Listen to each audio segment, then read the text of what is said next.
a entrar a la mesa imposible, posible, y ya estamos viendo a Temoris Greco, periodista independiente, a Laura Sánchez Ley, periodista independiente también del proyecto El Archivero, y a Federico Bonazo, músico, escritor, analista político. Pero, ¿qué implica para la nación mexicana definir ya estos 6 grupos de cárteles de México como terroristas, Laura? Violeta, Temoris, Fede, buena mañana, buena mañana a todo el auditorio. Yo acá desde Tijuana, así que si ven muy oscuros porque apenas van a ser las 8 de la mañana, pero Sí. bonita mañana. Pues sí, en efecto, ya se viene la designación en el tema de los cárteles como terroristas. Quiero contarles un poco, creo que realmente también hay que ponerlo en su lugar. No es la primera vez que pasa esto. Si bien Donald Trump está haciendo un verdadero escándalo y lo está utilizando como una carta política, la realidad es que en Latinoamérica, hasta el corte que yo hice, te estoy hablando de hace 2 semanas, a través de 3 distintos actos y mandatos, que no necesariamente es uno mismo, sino, por ejemplo, uno son por mandato presidencial, ¿no? En 1997 hubo un mandato. Cuando las Torres Gemelas hay otro acto que también designa como terroristas, y la tercera vía son los juicios en Estados Unidos, en las cortes, es decir, que un juez determine que cometiste actos terroristas. En Latinoamérica, entre 1997 y este año, se han designado a 67, perdón, a 35 personas y organizaciones latinoamericanas de cometer o apoyar actos terroristas.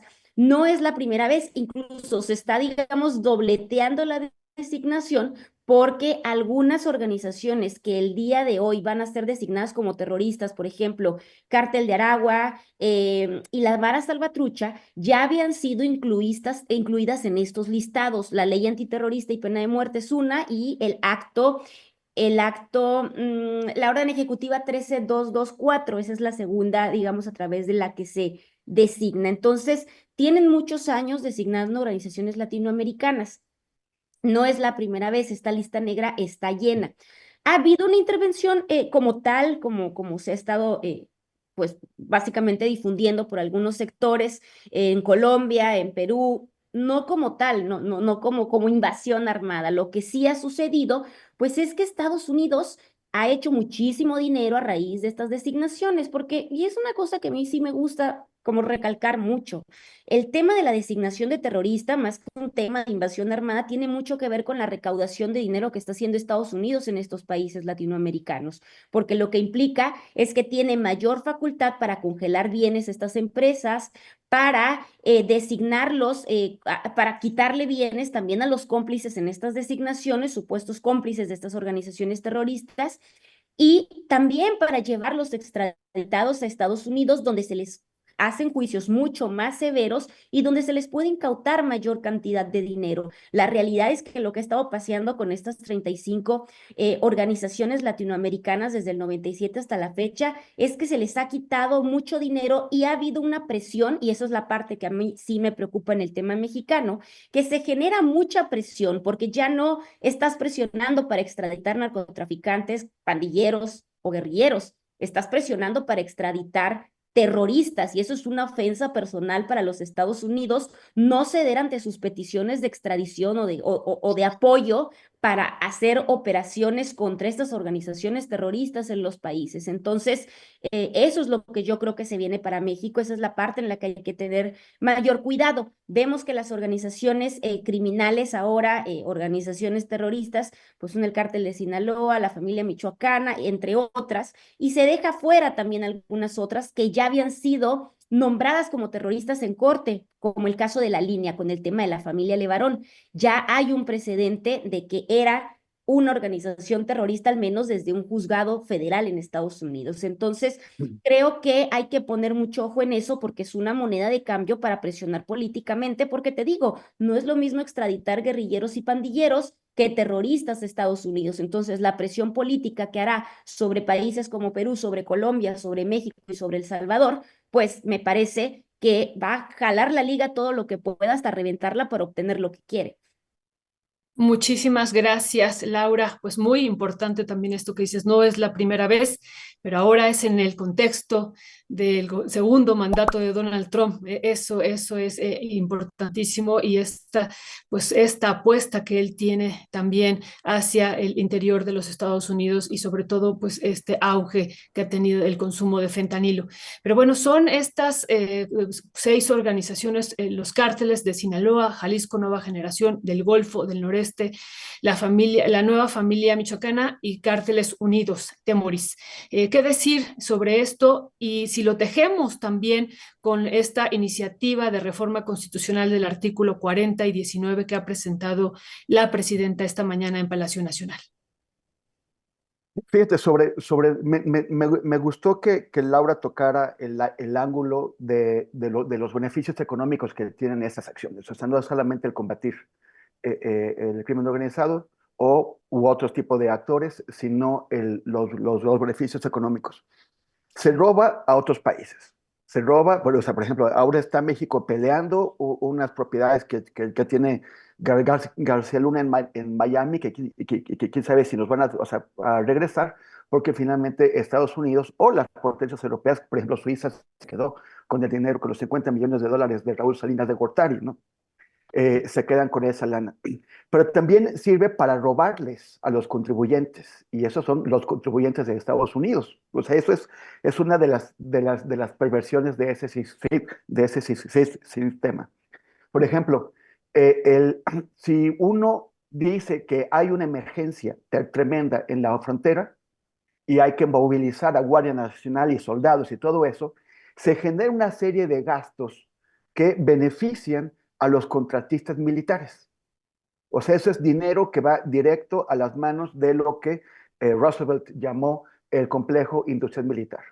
Lo hacen también en sus operaciones en el mundo. Si hay que intervenir en Afganistán, eso es una enorme movilización de recursos del contribuyente estadounidense para las empresas militares estadounidenses, porque son las que mandan a los contratistas y las que ponen aquí y allá.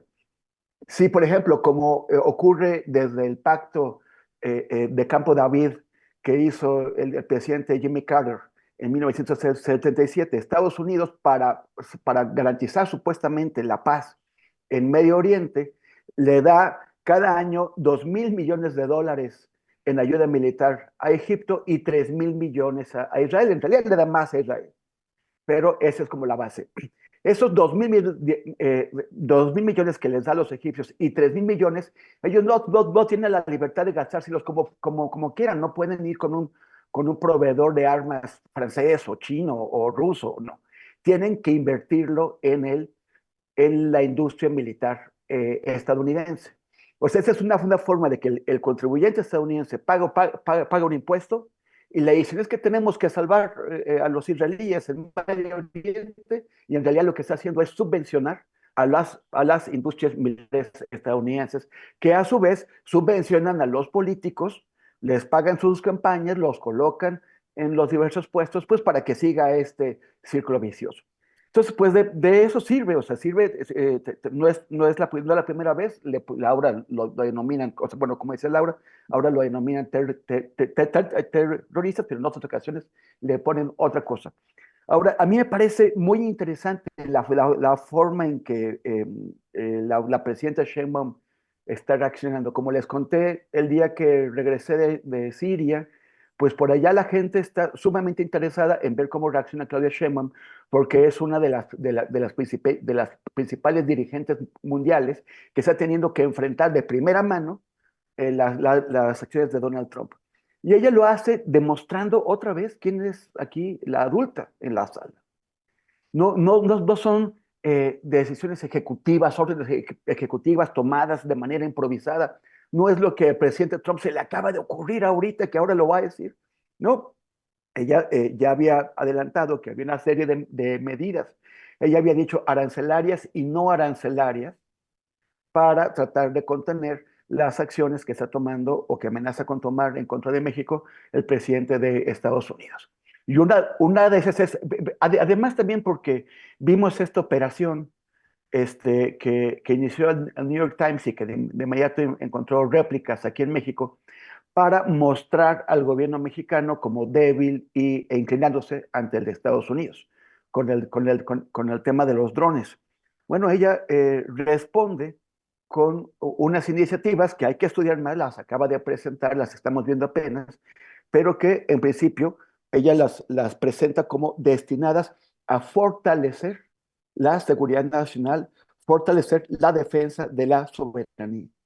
Y son reformas de carácter constitucional que vamos a ver si la gente en la oposición se atreve pues a descartarlas y a qué costo político, porque ese es un momento en el que tenemos que cerrar filas. La agresión que está llegando desde el norte no es contra el gobierno, no es contra la 4T, es contra el país. Y si estuviera otro presidente de otro partido al frente, también vendría lo mismo. Vamos a ver con Milei, que se supone que Trump le cae re bien Milei, y ya dijo que los aranceles contra el aluminio y el acero también van a la Argentina, ¿cómo no? Y es lo que se le ocurrió hasta ahorita. Entonces, pues a mí me parece que por lo pronto vamos por aguas difíciles, por aguas que se van a emborrascar más, pero pues con buen timón. Muchas gracias, Temoris. Pues le damos la palabra a Federico y nada más rescatar estos dos parrafitos del artículo 40, Federico, para que pudieras tú también reflexionar. El pueblo de México, bajo ninguna circunstancia, ha dicho esta mañana la presidenta, aceptará intervenciones e intromisiones. Y lo otro, tampoco consentirá intervención en investigación sin autorización del gobierno mexicano. ¿Qué decir sobre esto? También iniciativa que se ha firmado ya esta mañana en Palacio Nacional. Bueno, me da pie tu pregunta a reflexionar sobre un ángulo que a mí particularmente me interesa siempre de la discusión política, de las relaciones bilaterales, en fin, en general, que es la discursiva, la ideológica, la que tiene que ver con las narrativas. Estamos en un intercambio de narrativas donde la realidad navega por un lado y los discursos presidenciales navegan por el otro. Trump ha hecho un elogio, bueno, una apología de Claudia Sheinbaum, como no habíamos visto nunca de parte de un presidente de los Estados Es Unidos. la segunda vez, ¿eh? Es la segunda vez, pero la última, no sé si ya la vieron, es una Sí, cosa, sí. bueno, que es una mujer genial y que es la única vez que ha aprendido algo en la vida, se lo ha enseñado Claudia Sheinbaum. Así, rayando en un tono irónico, pero bueno, se ha interpretado mundialmente como que es un elogio sincero, donde Trump dice que va a asumir muchas de las políticas de prevención de las drogas, las campañas preventivas que hace México, y lo golpeó esto de la respuesta de Claudia Sheinbaum de que en México hay valores familiares que hacen que México no sea un país que consume, a diferencia de Estados Unidos. Eso le dolió. Ahí respondió, nosotros también tenemos una sociedad con enormes valores familiares, y eso no es tan cierto para los que conocemos cómo funcionan las familias en Estados Unidos, donde los niños son enviados apenas siendo adolescentes fuera de la casa, que se las arreglen, se endeuden para entrar en el sistema educativo. La estructura familiar mexicana y la estadounidense son muy diferentes. Pero más allá de esos paréntesis sociológicos que no dejan de ser interesantes, estos tipos que, no sé si ustedes se acuerdan, la Segunda Guerra de Irak, eh, Estados Unidos desató una operación llamada Conmoción y Pavor, ¿no? Así se tradujo, Horror and Shock, una cosa así, que eludía el término terrorista, no podían decir Terror and Shock, dijeron Horror and Shock, porque ellos, que son el principal estado terrorista, lo fueron en el siglo XX y lo siguen siendo todavía en el siglo XXI, se adjudican el poder y la potestad de señalar como terrorista a todo aquello que les resulta conveniente para sus intereses geopolíticos y injerencistas. Así, Cuba es terrorista, igual que el Cártel Jalisco Nueva Generación. Los maras en esta nueva lista también entran como organización terrorista. Es decir, es una ensalada donde el término terrorista se usa mucho más de manera propagandista y como excusa injerencista que con una verdadera política de combate al narcotráfico, que es lo que uno esperaría. ¿Qué lado bueno podría tener esto dentro de un contexto? Abro un nuevo paréntesis, que son los drones que están sobrevolando territorio mexicano. La presidenta tiene que decir lo que dijo, por supuesto, no aceptaremos violaciones a nuestra soberanía, pero hay sutiles o no tan sutiles violaciones diarias, cotidianas a la soberanía. Estos drones También hay toda una idea, el personal que se va a encargar de la relación con México, empezando por el embajador Johnson, no prometen muchísima cooperación, sino más bien políticas muy agresivas, o posturas muy agresivas de funcionarios que van a tener una relación directa con México, también como Terry Cole, el nuevo jefe de la DEA. En fin, hay todo una ambivalencia, una ambigüedad en lo que se propone por un lado y lo que se hace por el otro. Eh, ¿Qué podría tener de bueno esto? Bueno, lo primero, si son declaradas terroristas estas organizaciones que tanto les preocupan, particularmente el cártel Jalisco Nueva Generación, porque el de Sinaloa, que es hoy, ¿no? No se sabe muy bien si son dos cárteles, si son, eh, sería que directamente intervinieran en las armerías que proveen todo el material bélico para los cárteles mexicanos, o mejor dicho, para las organizaciones delictivas mexicanas, para no usar un término acuñado por la propia narrativa de la DEA y de los Estados Unidos. Los grupos delincuenciales mexicanos son ¿dónde tienen las armas? Las tienen de las armerías, sobre todo que están en la frontera, que podrían moverse a otros mercados de armas, mercados negros de armas en otras partes del mundo, por supuesto que podrían hacerlo, pero sería importante que Estados Unidos, si fuera consecuente con esta medida y si esta medida fuera menos propagandística de lo que anima a pensar en un principio, deberían ser tocadas las armerías y todos los proveedores de insumos bélicos que favorecen al narco mexicano. Eso por un lado, y por el otro, la verdadera intervención sobre el mundo financiero de los cárteles y de las organizaciones delictivas. Un poco ya lo había mencionado muy bien Laura y Temoris. Pero dentro del territorio de los Estados Unidos, es que se metan con el sistema bancario donde se lava el dinero, que es muy fácil hacerlo. Los depósitos que se pueden hacer allí en el sistema bancario, el lavado de dinero, están permitidos pues, con depósitos bastante, digamos, Pacos. no gigantescos, pero bastante grandes. Tú puedes ir poniendo cash poco a poco sin que el sistema bancario estadounidense te haga ninguna pregunta. Ahí se van a meter de verdad. Entonces, Claro. esos son los dos grandes temas donde veremos si estas medidas tienen un verdadero impacto sobre el mercado, las finanzas del narcotráfico, o solamente son, como todo podría animar a indicar, medidas más propagandísticas, injerencistas de los Estados Unidos, tal como nos tienen acostumbrados a lo largo del tiempo. Que Fede, perdón, Viole, Temo, y es lo que yo digo, justo coincido totalmente con Fede, ¿no? Y es la parte que yo digo, ¿cómo va a ser para maniobrar justamente? Porque esta ley antiterrorista lo que te dice es que vas a sancionar también a tus propios ciudadanos norteamericanos que propicien o que generen este apoyo a las organizaciones delictivas terroristas. ¿Qué va a pasar con los agentes corruptos de CBP que le permiten a los traficantes cruzar la droga? Con las armerías que venden a diestra y siniestra hasta 14 barrets a una sola persona en un día. Eso es a lo que voy. ¿Cómo va a maniobrar para no tener una oleada de gringos terroristas ahora? ¿No? Está acostumbrado a apuntar con el dedo a los extranjeros. ¿Qué viene ahora con sus gringos terroristas? Pero también una de las cosas principales que deberían hacer, o sea, la gente delinque porque puede obtener dinero con eso. Y después ese dinero pues se lo tiene que gastar. Pero si no hubiera un sistema financiero internacional que permite esconder, lavar y después que se gaste ese dinero, no tendrían ese incentivo. Si el sistema financiero, o sea, por ejemplo, estaba mencionando Fed tema de estos mini depósitos. En realidad, ¿en dónde se guardan los dineros de los grandes criminales, de los dictadores, de todos? Entre Nueva York, la City de Londres, Panamá, las Islas Caimán, Suiza, o sea, en Luxemburgo. Hay un sistema financiero que además no tienen interés en realmente controlar, uno, pues porque ellos también son beneficiarios de la opacidad de ese sistema que les permite no pagar impuestos.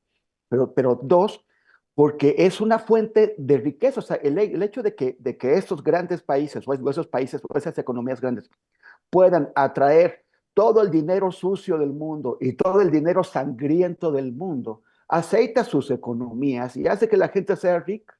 Ellos se llevan comisiones enormes por guardar el dinero de los que matan gente en México y en otros países. Si realmente quisieran contener el crimen organizado, impedirían la opacidad en el sistema financiero, impedirían el lavado de dinero, garantizarían que no se pueda mover dinero a partir de cierta cantidad sin un control.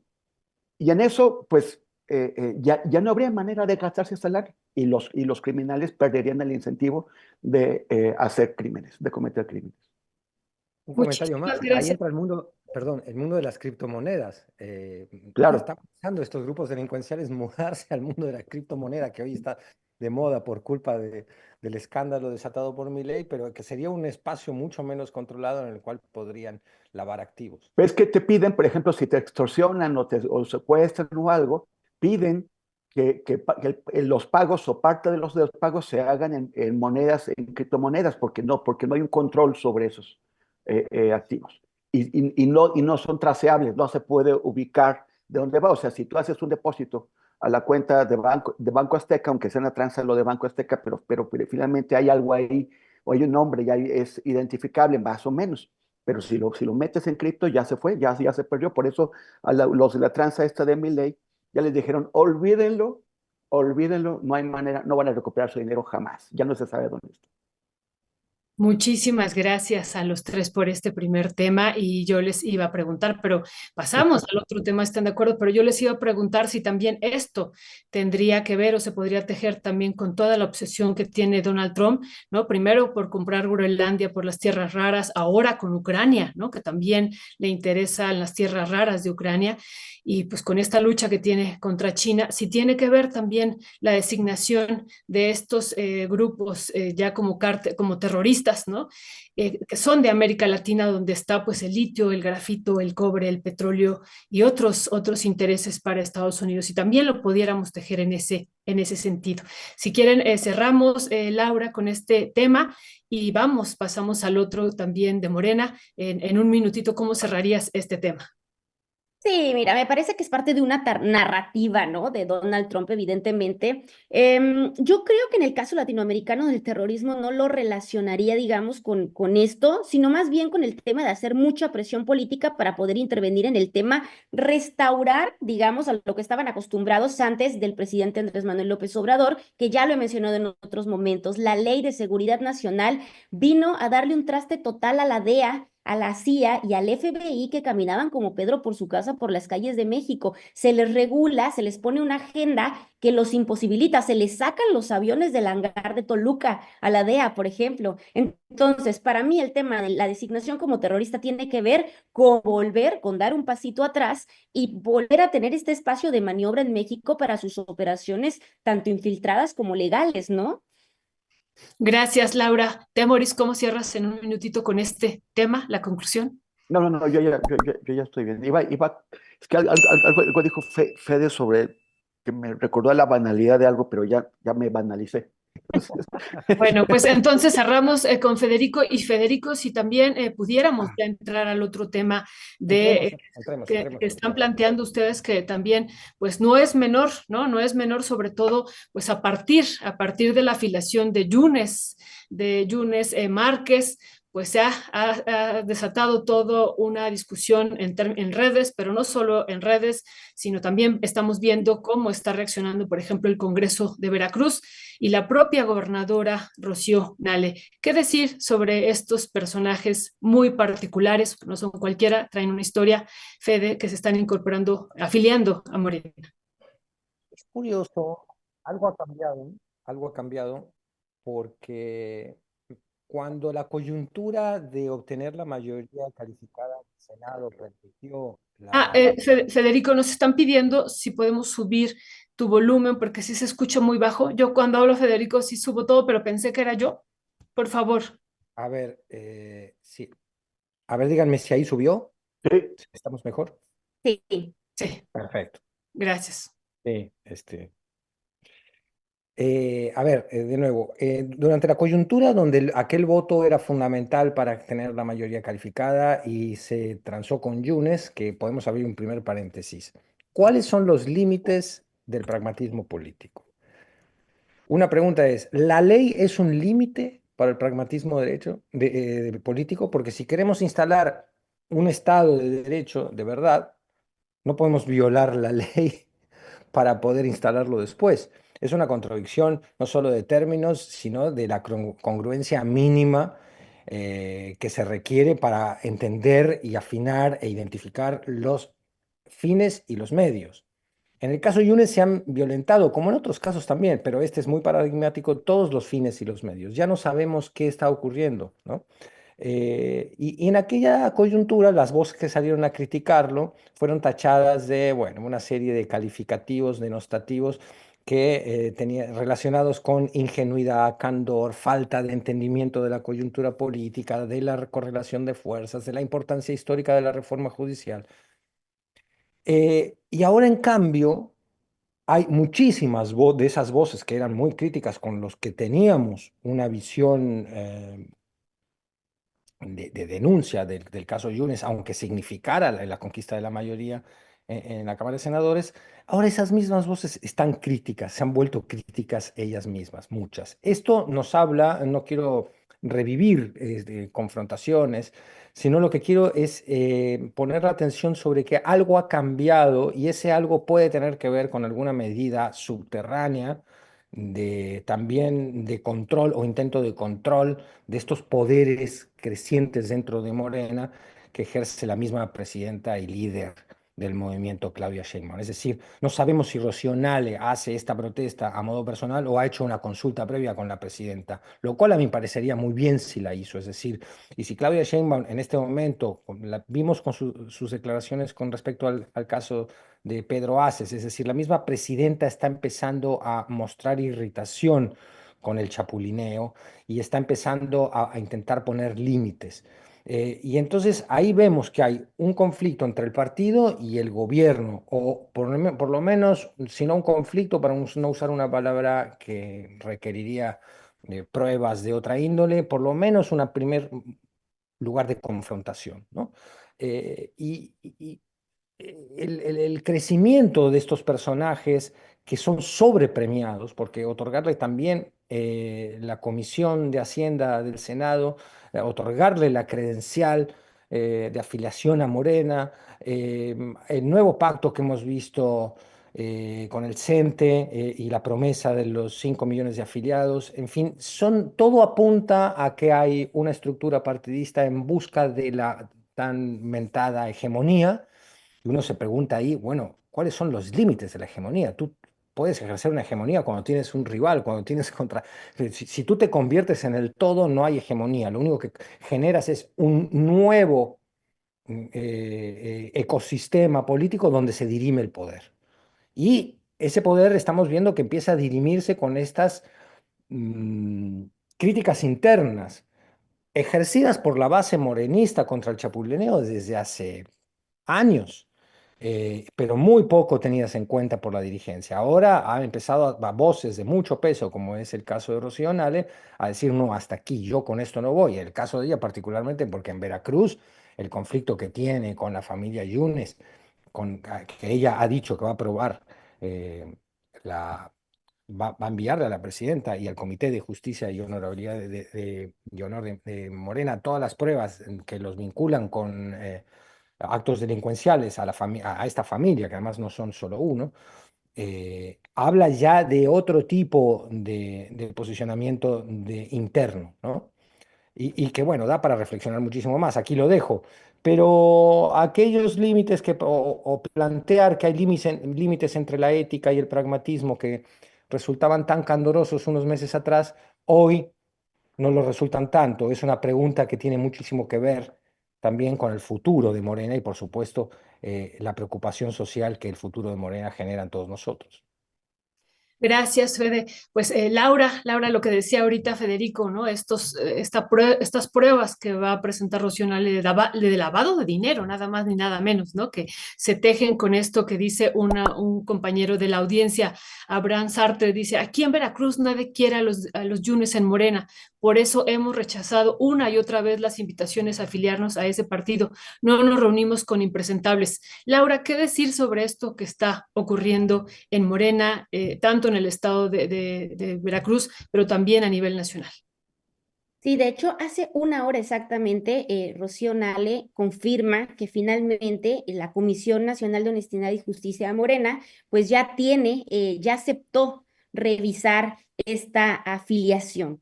Pero sobre el caso particular de los Yunes, pues en efecto lleva muchísimos años, desde el año 2017. Recordemos que el propio presidente López Obrador, cuando era candidato todavía, precandidato, pues hablaba de esta famosísima carpeta azul que había entregado a la Procuraduría General de la República.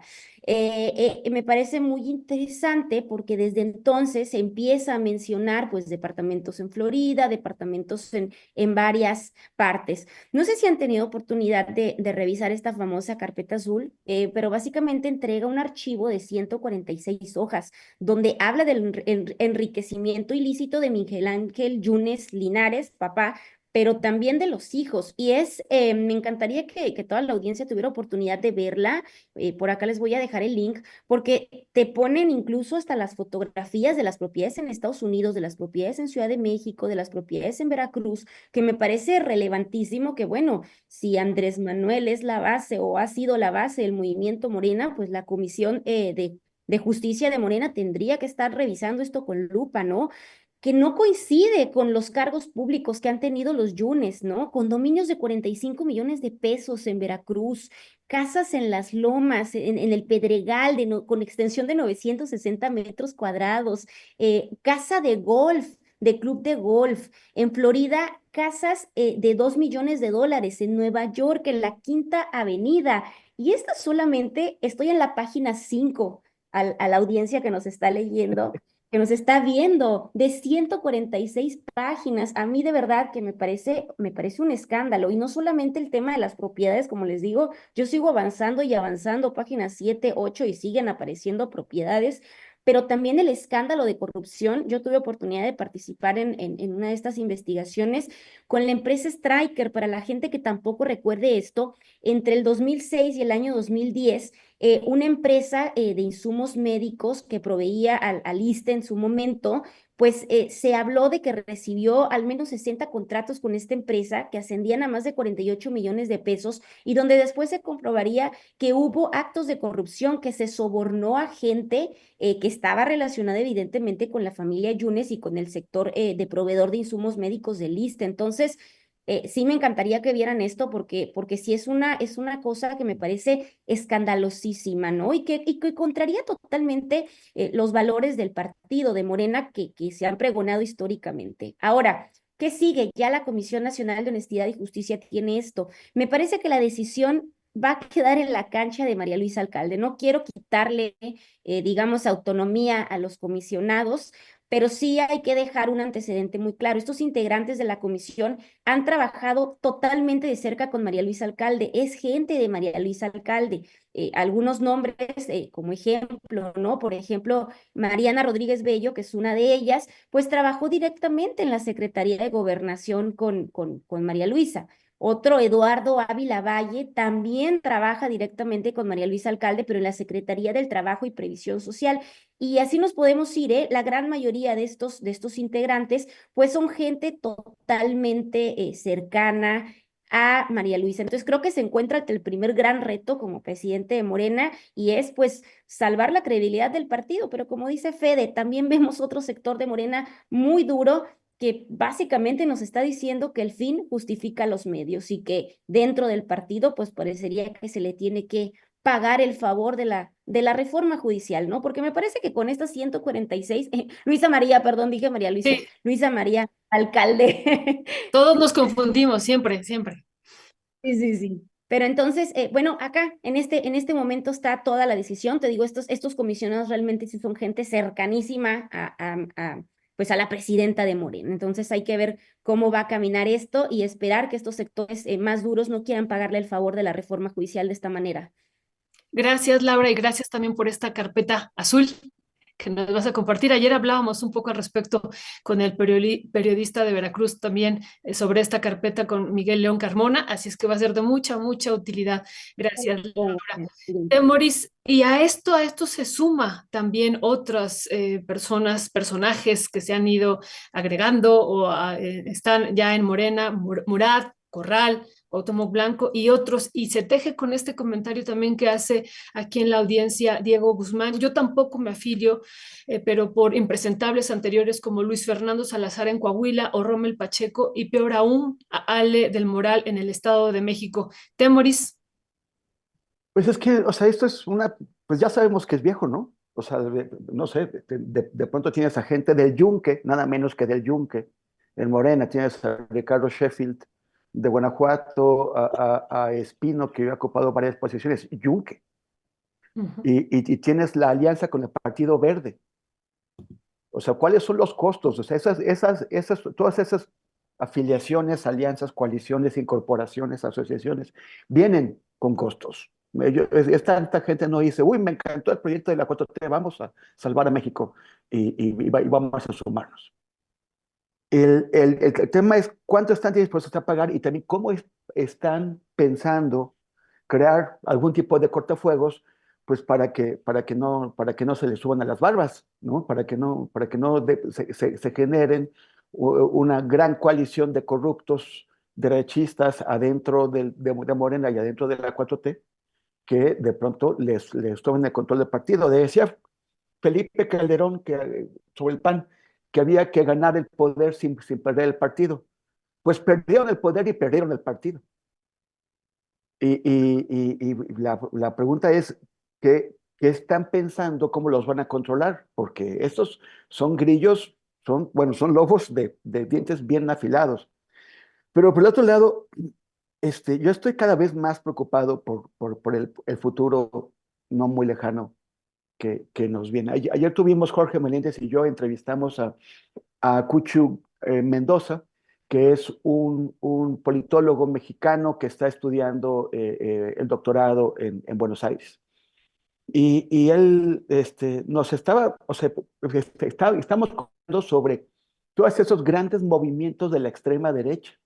O sea, aquí hay un problema. Es mucho más fácil lidiar con la derecha democrática, que la hay, aunque desde posturas extremistas. No, no existe, con la derecha no se puede. Hay una derecha democrática y una derecha que no es democrática, que es ultraderecha, y que si tiene la oportunidad nos van a aplastar y nos van a callar. Y están en el poder en varios lados. Y están adquiriendo un poder enorme. Y ya vimos ahora también con el tema Milei, vimos cómo Ricardo Salinas Pliego salió a decir estupideces, es que este señor no tiene, o sea, dijo que no había sido Milei el del tweet famoso, que había sido su community manager. O sea, ¿quién le dijo eso? O sea, nadie lo dijo, ni en Argentina ni en ningún lado del mundo, se le ocurrió a Ricardo Salinas Pliego. Pero bueno, va y lo suelta, pero además lo dice adoptando el lenguaje.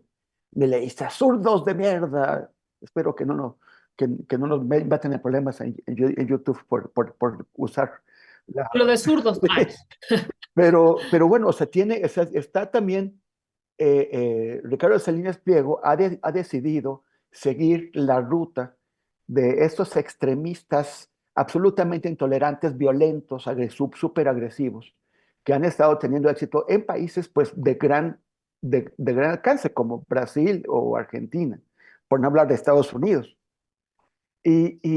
Están con todas las intenciones y con el dinero suficiente, dinero de Salinas Pliego, pero dinero de los millonarios estadounidenses que financian a Trump, dinero de España a través del partido Vox, para tratar de voltear las cosas en México. Entonces yo siento cada vez más la idea de que hay que fortalecer una coalición que permita mantener las condiciones de vida democrática en el país. Eso, o sea, por lo pronto, pues tenemos que tragarnos estos sapos, que por lo pronto ya Gerardo, ya lo obligaron hasta tomarse la foto con los sapos, pero yo creo que tenemos cada vez que ser más conscientes de que estamos en un espacio de confort con sus problemas, con sus líos, políticamente, que está bajo amenaza. Y no sé qué vamos a tener que hacer ahí, ni qué tantos más sapos vamos a tener que tragarnos, pero hay que ver cómo le vamos a hacer porque ya están en marcha ofensivas muy grandes. Gracias, Temoris. Pues Federico, vamos al otro tema, que bueno que sí nos alcanzó el tiempo. Yo dije, no nos va a alcanzar el tiempo, pero sí, y que también es un tema que nos importa mucho abordar con ustedes. Federico, sobre lo que sigue ocurriendo en Argentina, pues a propósito de, de este criptoactivo, ¿no? Que es Libra, con el signo de pesos previamente. Y pues bueno, que un presidente que se dice el genio de la economía, pues haya promocionado este criptoactivo, que no es una moneda como tal, es un criptoactivo. Y lo otro, Federico, que nos parece muy importante, pues la entrevista, ¿no? Que la entrevista que le hicieron, que me parece eso, pues también interesante e importantísimo analizarlo con ustedes. El papel ayer decía Fernando Buenabad, no, es que no se le puede llamar periodista, pero el papel de este personaje que entrevistó y que bueno, vimos que se le dieron las preguntas, que las preguntas las hizo Caputo. Ya ahorita tú nos especificarás más sobre pues este papel que ha tenido Caputo, ¿no? Ahora el principal asesor, dice él, del presidente Milei, el ministro de Economía con toda una historia y pues la hermana de Javier Milei. ¿Qué decir, Federico, sobre todos estos elementos? Creo que sí, es importante hablar del tema de mi ley. En el caso particular mío, la gente lo sabe, yo tengo un origen argentino y entonces tengo una preocupación de índole personal porque tengo muchísima gente, empezando por familia ya, ¿no? Entonces, pues, es un tema del que estoy pendiente, pero me parece que mi ley es un caso paradigmático y este escándalo consiste, a muchos de los que lo conocemos no nos asombra tanto el escándalo, pero mucha gente está muy escandalizada en el mundo, gente que creía en Milei como un gran economista y un hombre que verdaderamente venía a impulsar valores de libertad. Es importante hablar del tema porque desnuda, es un caso tan obscenamente paradigmático de la manera de pensar de estos libertarios contemporáneos que no tienen nada de libertarios, que vale mucho la pena revisarlo y estar pendientes. Así como cuando Bolsonaro tenía el poder, era también otro representante de un nuevo autoritarismo ultraderecha, que es el que denunciaba con legítimo temor nuestro querido Temoris segundos atrás. Es decir, y contra el que tenemos que estar preparados y nunca confiados. Y en México igual. Porque en México lo que estamos viendo es que esa derecha, en vez de tenerla enfrente, se empieza a colar por debajo y entrar en la estructura hegemónica de Morena. Entonces, toda la persona decente, de bien, a la que le interesen los valores democráticos, de justicia social, debe estar preocupada por el avance de la codicia de estas oligarquías y grupos de poder muy concentrado que vienen acompañados de una agenda ideológica siniestra, muy antifeminista, homofóbica, muy conservadora, y se conjunta la codicia corporativista, oligárquica de los ricos poderosos de siempre con una agenda y un avance de pensamiento medieval, de retroceso a lo peor que puede ofrecer la criatura humana en cuanto a proyecto de convivencia, ¿no? Es decir, que hay una humanidad que es desechable, para la que ya se empiezan a construir campos de concentración que se alquilan en El Salvador o se reactivan otros en Guantánamo. Entonces, lo de mi ley es paradigmático y por eso conviene revisarlo. Eh, Decías Caputo, hago una pequeña precisión, hay dos Caputos, no hay que confundirse, está el asesor Caputo, Santiago, y está Luis Caputo, que es el ministro de Economía. Un ministro de Economía que fue ministro de Macri y estuvo encargado del Banco Central de la Argentina, Oye, Fede, ¿y tiene relación con aquel ministro de Economía Caputo de Menem? de Macri. No, no, de Menem, hace 20 años. No, no, con Menem no recuerdo a un Caputo, yo puedo estar, no, el gran economista de Menem era Cavallo. O de, Domingo Cavallo, ajá. que era héroe de Miguel de Milei hasta hace unos días cuando le hizo una crítica a Milei, ahora Cavallo es el diablo. Porque estos tipos lo único que no tienen es congruencia. Así como Salinas Pliego miente descaradamente, que fue el community manager, desafiando lo mismo que decía, que lo contrario de lo que decía Milei, porque Milei decía, no, fui yo el que puso el tuit.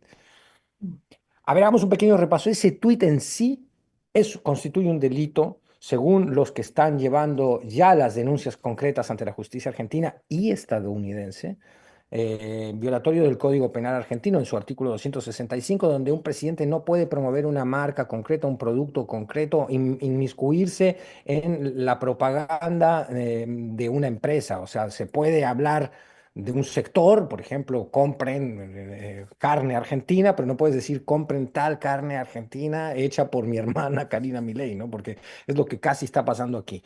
Y ahí habría una prueba. Ya no importa si la criptomoneda funcionó o no funcionó, si fue una estafa, que lo fue, por supuesto, o no. El resultado es, no importa. Ya desde que el presidente usa su lugar de jefe de Estado para promover concretamente un producto financiero, estamos hablando ya de un posible delito que va a intentar perseguir la justicia argentina. El caso está en manos de la jueza más importante, y con importante hablo de un personaje muy ambivalente como es la jueza María Servini de Cubría, que tiene antecedentes no bastante oprobiosos. Por un lado ha hecho cosas de resonancia importante y por otro lado se ha ocupado, ha sido censora cuando se han metido con algunos fallos que a ella no le gustan. En fin, es un juez, una jueza con mucho poder, muy controversial. Em, el escándalo crece, o sea, viene todo el escándalo de la meme coin y acto seguido viene el escándalo de la nota, que la nota tampoco sorprende a los que conocemos a los involucrados, no nos sorprende a los que conocemos a Jonathan Vial, el periodista que lo entrevista, es como si aquí la nota la hubiera hecho Loret de Mola. ¿Quién se va a asombrar de una entrevista a modo hecha por Loret de Mola o la que vimos de Calderón hace unas horas, infame también? Son entrevistas autoexculpatorias donde estos personajes construyen la narrativa de la víctima. O casualidad, ellos siempre son víctimas de un mundo que no comprende su honestidad, su entusiasmo. Milei se declara un tecnoentusiasta y por eso promovió esta... Para nada. Milei se viene reuniendo con Hayden Davis, uno de los involucrados extranjeros estadounidenses en todo este escándalo, desde hace meses. Y además, colateralmente está brincando todo el andamiaje de corrupción que rodea a Milei, en el cual para sentarte con el presidente tienes que poner $2.000, $20.000. Parece que en el caso de algunos empresarios llegaron a poner $500.000 para apoyar esta criptomoneda. Pero además hay antecedentes. No es la primera vez que lo hace Milei. Milei ya promovió dos criptomonedas antes que acabaron en fiasco. Una se llamaba CoinX y la otra Vulcano. Algunos de los desarrolladores de Vulcano han terminado presos relacionados también con drogas, armas ilícitas. Es decir, y él lo ha admitido como diputado federal de la República Argentina. Él cobraba, a pregunta expresa de un periodista de verdad, como es Tenenbaum, y no como Jonathan Viale, él está, lo pueden encontrar en YouTube, confesando a mi ley, sí, yo cobré por promover esta. ¿Y qué tiene de Sí, malo? yo Yo cobro cobro mis por mis opiniones, opiniones. dijo. Yo cobro Yo por mis mis opiniones las opiniones. cobro. Oye, deberíamos cobrar por nuestras opiniones también tú y yo, Timur. Pero te das cuenta que es absurdo. O sea, el que se sienta sorprendido es que no conocía a mi ley. El que se sienta sorprendido es que pues, se puede entender que la audiencia mexicana no tenga por qué estar al tanto de quién es Jonathan Vial y todos estos personajes, pero los que tienen cierto conocimiento de la realidad mediático, política argentina, saben que es el mismo andamiaje que construyó a Milei. Milei es una construcción mediática. Y podría extenderme más, no lo voy a hacer. Me interesa mucho también, por supuesto, escuchar cómo lo ven Laura y Temores el asunto. Pero termino con esto. Milei tiene un gran ideólogo atrás, que es Agustín Laje, que es un personaje que ha venido a regañar a la derecha mexicana en innumerables ocasiones. Y este personaje también podría estar involucrado en este tráfico de influencias, en estas redes de influencias. Es decir, se ha violado el Código Penal, se ha violado la ley de responsabilidad ética pública eh, y veremos si hay juicio político. Porque mi ley probablemente vaya a enfrentar a la justicia tarde o temprano, pero ahora tiene fuero, eso se va a prolongar en el tiempo. El tema es el del juicio político. No hay espacio en teoría para un juicio político ahora porque no tienen mayoría la oposición para llevarlo a cabo, pero el que tiene esa manija es Macri. Y fuera de Argentina, Fede, Fuera de Argentina, la justicia está avanzando porque el FBI ya lo está investigando. De hecho, Milei no sé si va a viajar a Estados Unidos como tenía planeado hoy, porque a otra cumbre de la CIPAC, esto se la pasan en cumbres, comiendo canapés y diciendo quiénes son terroristas o no. Es un desastre. El mundo está en manos de unos sátrapas y de unos payasos peligrosísimos. Pero bueno, no sabemos porque le va a ir a rogar por los aranceles por un lado, le va a pedir que lo apoye a Trump ante el escándalo de la moneda, pero si el FBI y la otra dependencia estadounidense que investiga fraudes financieros empiezan realmente a tomar todas las denuncias que han estallado en contra de Milei, porque hay cientos de estadounidenses estafados con la moneda Libra, la divisa digital Libra, pues Trump yo no sé qué tanto ahí va a apoyar a Milei. Además, Trump no tiene problema en dejar de apoyar a todos a todos los alcahuetes que lo rodean. Es un tipo de una absoluta arbitrariedad. Entonces, veremos qué pasa allí. Lo que quería decir del juicio político creo que es relevante en el sentido que Macri hoy tiene el poder. El mayor beneficiado de todo esto es Mauricio Macri, esa derecha siniestra que representa el grupo PRO que dirige Macri, que podría chantajear a Milei y decirle, ah, tú quieres que no haya juicio político, bueno, nos vas a tener que dar todo esto. En eso está la Argentina, en una profunda crisis política, eh, cuyo desenlace no sabemos. Estamos como viendo una serie tipo House of Cards, donde cada día aparece un nuevo escándalo. Implicadísima está, por supuesto, en las últimas horas Karina Milei, que sería la cajera de todo este tipo de tráfico de influencias. Muchas gracias, Fede. Pues le damos la palabra a Laura sobre este tema. Laura. Sí, mira, coincido con Fede. La situación es muy compleja. No sé, tal vez la gente acá no sabe, pero mi compañero justo es argentino, ¿no? De Bahía Blanca. Estuvimos ahí en diciembre en Argentina. Y la situación realmente, pues, es muy complicada a nivel económica, ¿no? Pese al discurso de Milei, sabemos que la están pasando mal, ¿no? Mi suegra se quedó sin su pensión, unos recortes tremendos. Laje, este personaje que dice Fede Bonazo, pues ha sido parte de todo este aparato que intenta reivindicar la dictadura en Argentina, ¿no? Imagínate el nivel de personajes que están detrás de Milei, ¿no? Una persona que dice prácticamente que la dictadura no existió, ¿no? Que existió una guerra entre guerrilleros y las autoridades. Eso es lo que, el discurso que se ha estado manejando en los últimos años y ha sido parte de este gran recorte justamente a los aparatos de memoria histórica en Argentina, este súper recorte, estas instancias. Entonces, me parece tremendo el tema de las criptomonedas y de estafar a un pueblo bueno, ya está estafado bastante con el hecho de tener un presidente como Javier Milei, ¿no? Eso es terrible, es tremendo. Y otra cosa que me parece también muy delicado es el tema de, bueno, cómo se ha enaltecido la figura de la criptomoneda cuando sabemos que hay grandes escándalos, incluso en Argentina, donde el tema de la criptomoneda pues ha estado relacionado incluso con el tema de los cárteles de la droga, que un presidente como Milei apoye sin ningún tipo de lineamiento, regulación o control la apertura de la criptomoneda, pues me parece por demás peligroso también para un país que se empieza a enfrentar. Justamente ahora que estuve en Navidad en Bahía Blanca, me pareció muy importante que hay un caso, el caso de bobinas blancas, no sé si Fede tal vez lo recuerde, ha sido la mayor incautación de cocaína en la historia de Argentina y justamente fueron mexicanos asociados con empresarios argentinos quienes intentaban enviar a través de estas bobinas a España la droga pues en los barcos que salían de ahí de Bahía Blanca. El tema me parece que el tema, el dinero se enviaba a través de criptomonedas desde México, era financiado desde México sin ninguna clase de regulación en Argentina. Entonces, creo que sí hay que poner ojo, además del tema de que la gente esté estafada, pues también se abre una puerta para el mercado criminal que no tiene regulación a partir de estas criptomonedas. Muchísimas gracias, Temoris, ¿con qué cerrarías sobre este tema que también nos parece importantísimo darle seguimiento? Pues que no todo es malo, o sea, no hay que ser tan extremistas con mi ley y con todo, porque hay que agradecerle que Oye, Temoris, perdón, nada más una cuestión. No sé si ustedes vieron la entrevista el día de ayer. La respuesta que da el periodista, se me olvida el apellido, Federico. Viale, Jonathan Viale, Viale. Viale, ajá. Dice, son una serie de envidiosos y resentidos, ¿no? Y de ahí no lo sacamos. Pero bueno, cierro el paréntesis, Temoris, como tú dices, no todo es malo y somos una serie de envidiosos y resentidos con él y que pues algo sí, porque no les podemos reconocer nada, o sea, es lo único divertido que ha dado la política mundial en el último mes, que ha estado terrible desde que llegó Donald Trump. Todos son malas noticias y la que no peor.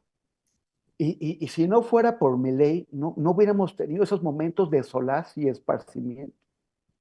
O sea, porque además normalmente cuando a alguien le va mal, o sea, cuando alguien que toma decisiones que afectan las vidas de otras personas les va mal, también les va mal a esas otras personas, ¿no? O sea, es como aquí algunos que ansían que a Claudia Sheinbaum le vaya mal, aunque eso signifique que al país o a muchísima gente le vaya mal también.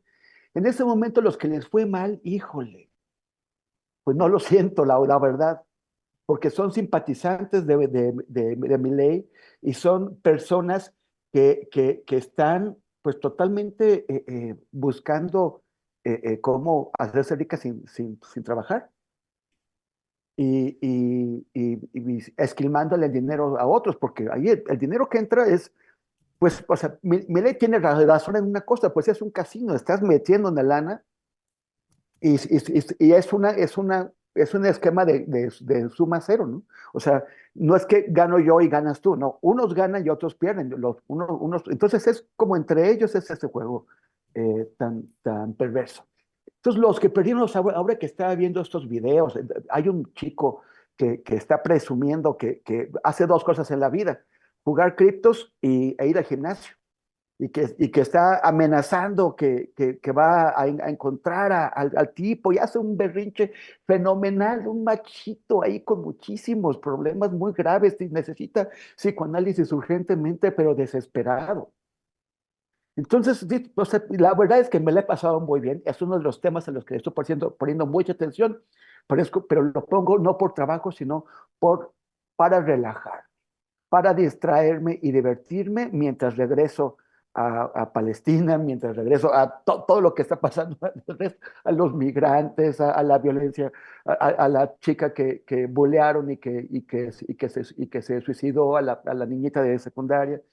Bueno, pues gracias, Javier Milei. Gracias, Javo, gracias. Aguante. Gracias, Temoris. Tú querías decir algo, Fede. No, una pequeña Alzaste la precisión. mano como en clase. Y una pequeñísima precisión. No, yo entiendo que podemos tomar con humor el asunto, pero ¿sabes qué ocurre, Temoris? Que muchos de los damnificados en Argentina no son ricos que tienen dinero para tirar para arriba y fueron estafados. Muchos son gente incluso de clase media baja que creen en mi ley y han puesto los ahorros de su vida.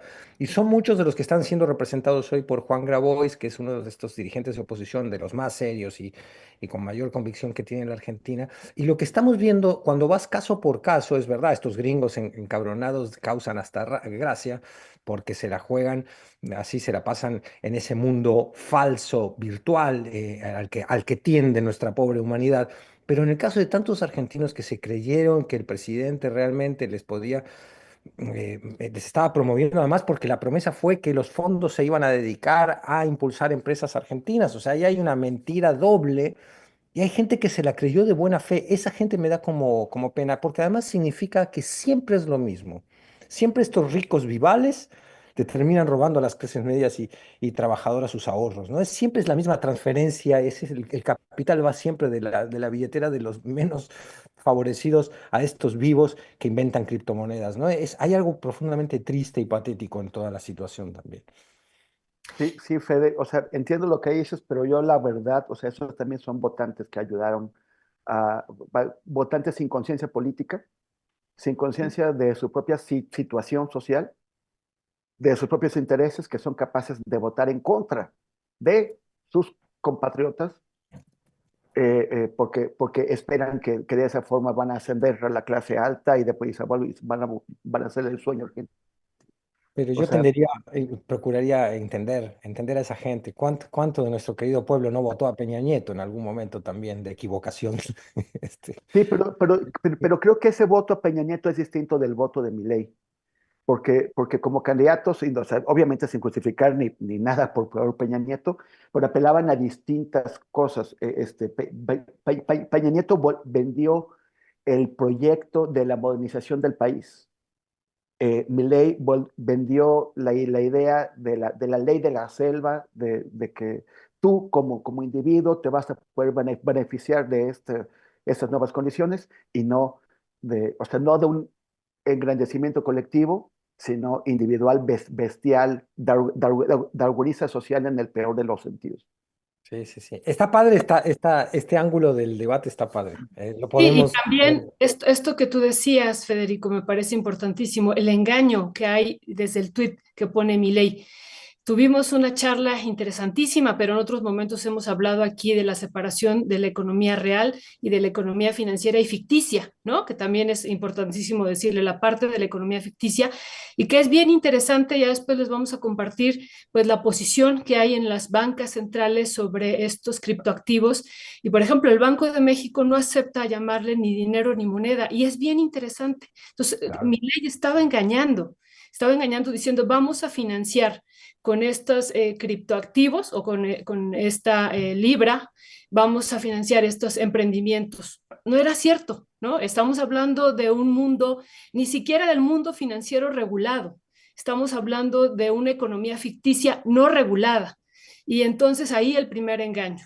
Y lo otro que ustedes decían y que por eso nos parece tan importante, pues es lo que decía Temoris, esta parte pues del fetichismo de la mercancía que sigue actuando, la gente pues ante mucha necesidad, mucha, pero ante mucha ambición de otra, ¿no?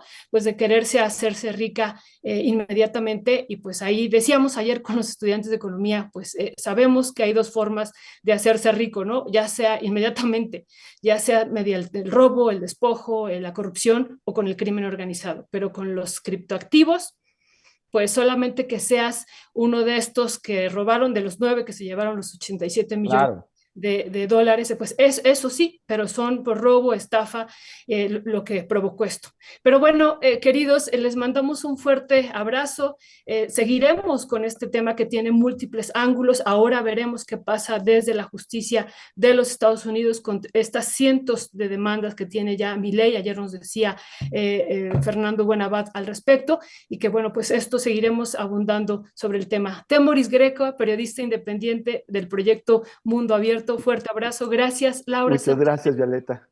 periodista independiente del proyecto. Muchas gracias. Una disculpa, tuve unos problemas acá técnicos, pero vine a despedirme. Muchas gracias, querida Laura. Y Federico Bonazo, primero decimos del proyecto Juguete Rabioso, músico, escritor y analista político. Fuerte abrazo a los tres. Muchísimas gracias. Nos encontramos el próximo. Saludos hasta Tijuana, Lau, y también saludos a Ernesto que se cortó el pelo y bueno, parece que es buen estudiante. Gracias, amigos. Gracias. Cuídense mucho. Chao. Gracias. Hasta Hasta luego. luego. Hola.